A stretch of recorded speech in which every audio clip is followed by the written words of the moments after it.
महाराज वशिष्ठ जी ने कहा कि ऐ राजन, थोड़ा धैर्य धारण करो। एक नहीं, दो नहीं, अब तो 4 पुत्र होंगे। यहां तक मैंने कथा सुनाई थी। राजा दशरथ ने कहा, एक पुत्र की हमको समस्या है और आप कह रहे हैं कि 4 पुत्र होंगे। महाराज, एक ही पुत्र हो जाता, 4 पुत्र ना होते, हमको इसकी कोई समस्या नहीं है। तुलसीदास जी भाव समर्पित करते हुए कहते हैं, धरहु धीर हो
त्रिभुवन विदित भगत भयहारी। लेकिन राजन, आपको श्रृंगी ऋषि को बुलाना पड़ेगा। राजन, मैं श्रृंगी ऋषि के पास ये जो यज्ञ आपने बताया है कि पुत्र कामेष्ट यज्ञ कराना पड़ेगा, तभी पुत्रों की उत्पत्ति होगी। क्या गुरुदेव आप नहीं करा सकते? तो महाराज वशिष्ठ ने राजा दशरथ से कहा कि देखो, इस यज्ञ को करा तो मैं सकता हूं, लेकिन पुत्र कब प्राप्त होंगे ये मुझे भी पता नहीं। कुछ अपने कार्य को करने में प्रवीण होते, जैसे आपने देखा होगा, जो दांत का डॉक्टर होता है वो दंत रोग विशेषज्ञ कहा जाता है, इंग्लिश में कहते हैं डेंटिस्ट। और जो स्टमक रोग विशेषज्ञ है, अर्थात पेट रोग विशेषज्ञ, पेट के जितने भी विकार हैं वो उसकी स्पेशल दवा देता है। इससे ये सिद्ध होता है कि ऐ राजन, ये अगर यज्ञ आपका श्रृंगी ऋषि करावे तो ये यज्ञ अवश्य आपका पूर्ण होगा। राजन, आप श्रृंगी ऋषि को बुलाओ। महाराज दशरथ तुरंत आए अपने भवन में और कहा, देवियों, अपनी रानियों से कहने लगे, कौशल्या, कैकेयी, सुमित्रा, कौशल्या, कैकेयी, सुमित्रा से कहने लगे, ऐ देवी, आज जो जीवन की जितनी भी समस्या थी, गुरुदेव भगवान की कृपा से अब शीघ्रता से दूर होने वाली है। इसलिए आप चलो, हम जो है इस समय श्रृंगी ऋषि को, महात्मा को मनाने जा रहे हैं।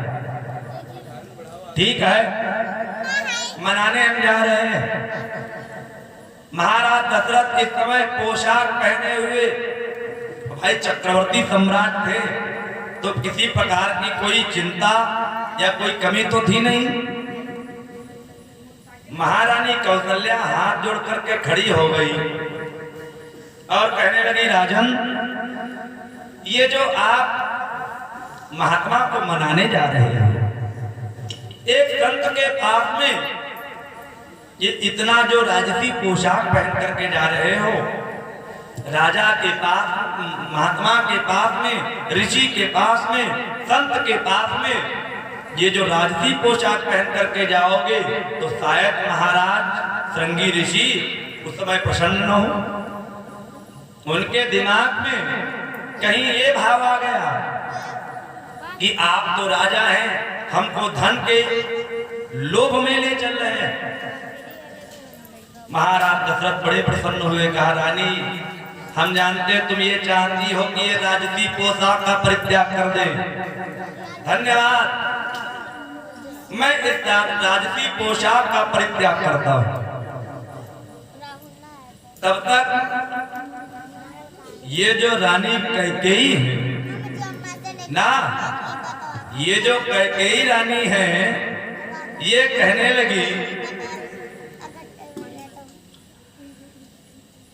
कि एक राजा को राजसी जो पनही पहने हैं जूती, उसमें बढ़िया हीरे जवाहरात लगे, इनका भी परित्याग कर दो, नंगे पैर जाओ। क्योंकि राजन मैंने सुना है संत मिलन को जाइए तजी माया अभिमान, जो जो पग आगे पड़े कोटिन यज्ञ समान। कैकेयी ने कहा राजन जितनी भी माया दिखती है इस माया का भी परित्याग करो। और उस राजा के, उस ऋषि के पास में एक राजा को साधारण भिक्षुक के समान जाना चाहिए, क्योंकि ऋषि को यह प्रतीत ना हो कि आप इतने बड़े राजा हो। यद्यपि वो जानेंगे, लेकिन आपकी साधुता पर, सहजता पर, सरलता पर प्रसन्न होकर के शीघ्रता से आ जाएंगे। महाराज दशरथ बड़े प्रसन्न हुए। धन्य हो रानी कैकेयी, आपकी चला जय हो, जो हमारी रानियां ऐसा सुंदर सदुपदेश देती। क्योंकि हमारे वेद कहते हैं कार्येषु मंत्री, कार्य करने के समय इन माताओं से अगर अनुभव ले लिया जाए, राय ले ली जाए, तो हम कभी फेल नहीं होंगे। सुनना अवश्य चाहिए। अनुचित लगे उसका परित्याग करो और उचित लगे तो उसको जीवन में पालन करो। महाराज दशरथ ने तुरंत नंगे पैर और महाराज श्रृंगी ऋषि को मनाने के लिए चल पड़े।